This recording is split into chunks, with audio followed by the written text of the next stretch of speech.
marijuana is going to be legal here pretty soon, but how legal after all? It's still against federal law, but the states have legalized it, and the governor says she can't get an answer out of the feds on what they're going to do about it. But there are some entrepreneurs and capitalists getting ready to take advantage of the fact that soon you will be able to obtain marijuana for recreational use. Jamen Shively is a former corporate strategy manager for Microsoft, and he's founder and CEO of Diego Pellicer LLC. Pacer. And that's the first planned retail chain focusing exclusively on premium marijuana for pleasure and creative pursuits. They have a big tasting, it says, on December 6th, but Jamen said he'd talk to us about it. Jamen, thanks so much for taking time with us this morning. Mr. Wilbur and Mr. Chairman, it's an honor, and I'm a big fan. Thank you so much for having me on the show. Well, thank you, Jamen. Thanks for being on. I got to tell you, my first question, this conflict. If I can just say, I'd like to make a quick shout-out to John Carlson, if I may. Sure. Do I have a moment for that? He should be up. He should be up. Oh, great. So, John, you probably don't remember me, but I sure as heck remember you. 4 years ago, I was working at Microsoft. Got in about 5 a.m. We had a huge snowstorm. It turned out I was the only person in the office that day. Later that morning, I had an important meeting to get to in Seattle. No way was I going to drive out there with my two-wheel drive, so I hiked out to 520 in the snow, stuck up my thumb, and who picks me up but John Carlson? Really? Absolutely. And not only that, he took me all the way to my destination in Seattle. So, John, I just want to thank you and happy holidays. All right. Well, listen, John's a great guy. I've known John for 32 years, and John would do that. Absolutely. That's a great thing. So, all right, Jamen, here's my first question, very generic, and then let's get to specifics on your venture. Yeah. The state of Washington still does not have an answer from the federal government and how they're going to deal with this apparent conflict where marijuana is still against federal law, but no longer against state and local law. Do you have any concerns? Have you given a thought to how this, you could have the Seattle police or the Redmond police waving at your store while DEA is crashing in. Have you thought about that? Oh, my goodness. Have I ever? So, Mr. Wilbur, first of all, let me just make perfectly clear. We are not going to break any laws of any kind, whether local, state, federal, of any nature.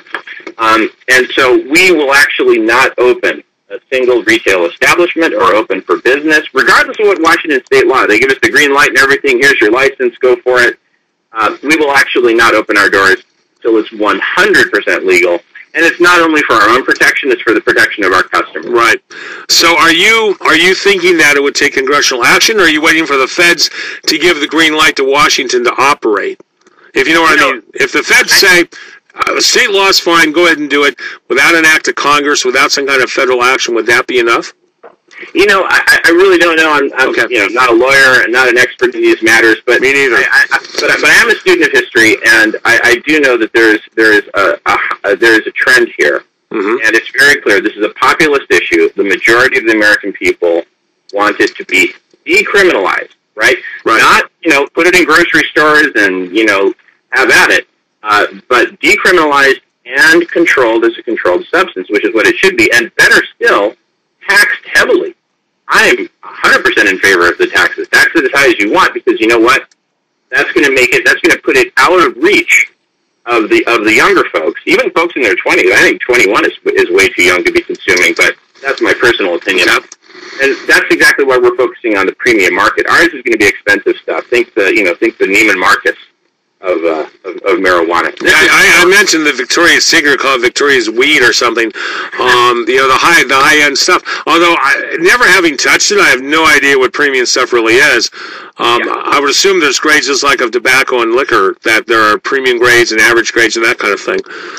Absolutely, and as well, just like with tobacco and liquor, you can put just the government-mandated levels of controls and quality testing and whatnot, or you can take it all the way to the extreme. I mean, if you're going to be putting a substance, if you're going to be ingesting a substance that, some people are going to choose to smoke it, that's actually not what we recommend. There's a way to use a vaporizer so you're not smoking anything.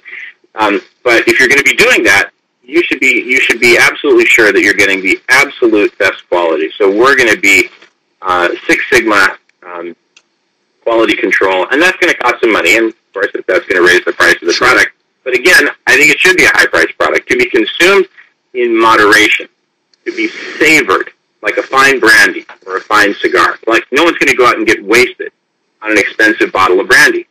Right. You're looking for the Opus X. You're looking for the high-grade stuff as compared to a Tipperillo, in other words. Absolutely. Okay. Let me ask a question, if I may, because I'm intrigued by this question. And you say you think it should be high-priced. I would agree with you. You think it should be taxed heavily. Here's my question, though. If you tax it too heavily and price it too high, you're going to create a black market for kids and others who want not necessarily your stuff, but marijuana in general. And if you price it out of reach, and we've seen this with other products as well, there's going to be a black market, what some would call a free market, if you will, of people saying, it doesn't really cost $20 to produce that pack. It produces 7, but with taxes like it's now 20, I can produce it and sell it for 7. So you're going to have people looking around saying, hey, psst, kid, you want what Jamen sells in a store? Psst, I can get it to you for like $6-7 a pack or $10 a pack because yours is so high because we don't pay taxes because we're criminals to begin with. Your thoughts? Absolutely. Mr. Wilbur, please, Kirby. Mr. Wilbur was my dad. So I'm not old enough to be a Mr. Wilbur yet, so... All right, Kirby, thank you. You bet, of course.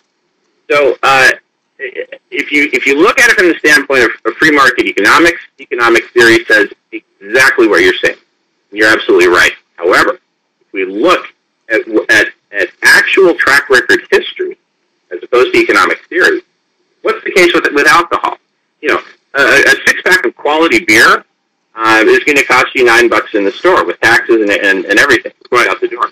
How much does it cost Anheuser-Busch to produce that? A lot less. So could somebody set up a home brew operation and go pushing beer at $5 a 6-pack and make money? Absolutely, they could. Do they do it? No, because when you create a legal, controlled marketplace where people can go and purchase it legally, it completely deflates the market, the black market. Right now, the black market is gigantic because it's the only market there. Right. I'm talking about for recreational use. Right, sure. No, I agree. Absolutely.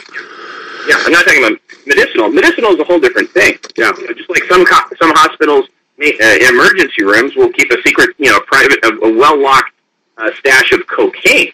If somebody comes in with a bad wound and they absolutely need the best pain medication immediately, I'm all for that, right? I think cocaine should be banned otherwise. Mm-hmm. But, so medicinal is a completely different question. So people who want to use it, the black market is their only option now. That black market is going to be driven so deep underground.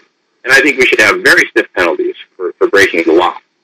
But we do have with tobacco, for instance, we do have a serious problem with cigarette smuggling from cheap states where it's not taxed, like North Carolina and others, to states like New York where it's excessively taxed, where you actually have organized crime involved in moving semis full of cigarettes to sell on the market and sell cheap. It does occur with cigarettes. Yeah, that's a slightly different, it's a very good example, but it's also slightly different in a couple of important respects. So, first of all, if somebody has one of these black market packs of cigarettes and they're walking down the street having a smoke, and a cop pulls you over and says, "Hey, where'd you get that?" "Oh, well, I just flew in from North Carolina, so I took it on the plane. Perfectly legal to do that." Right. So it's this, but some back alley baggie, right, that doesn't have the proper label, receipt, etc. Oh, busted. Okay.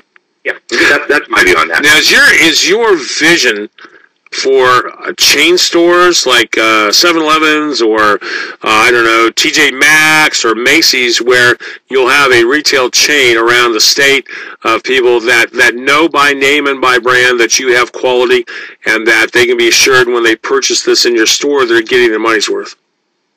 Absolutely, with the exception that we're actually planning on having a very limited number of locations. Okay. We want to work with the individual cities and towns.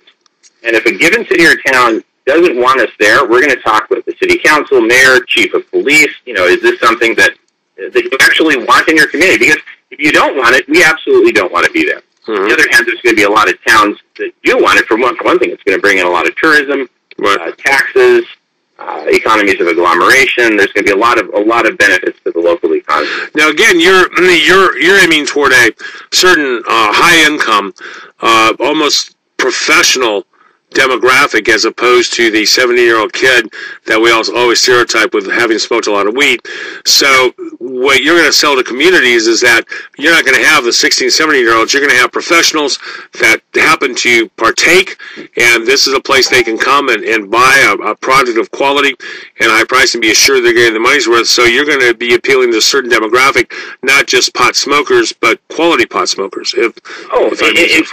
In fact, we're actually not even going to appeal to pot smokers. Number one, our price is going to be too high. Mm-hmm. Number two, our target market are law-abiding citizens who have not broken the law. I mean, maybe they took a puff, back when they were in college, and maybe they didn't inhale, as some politicians like to say.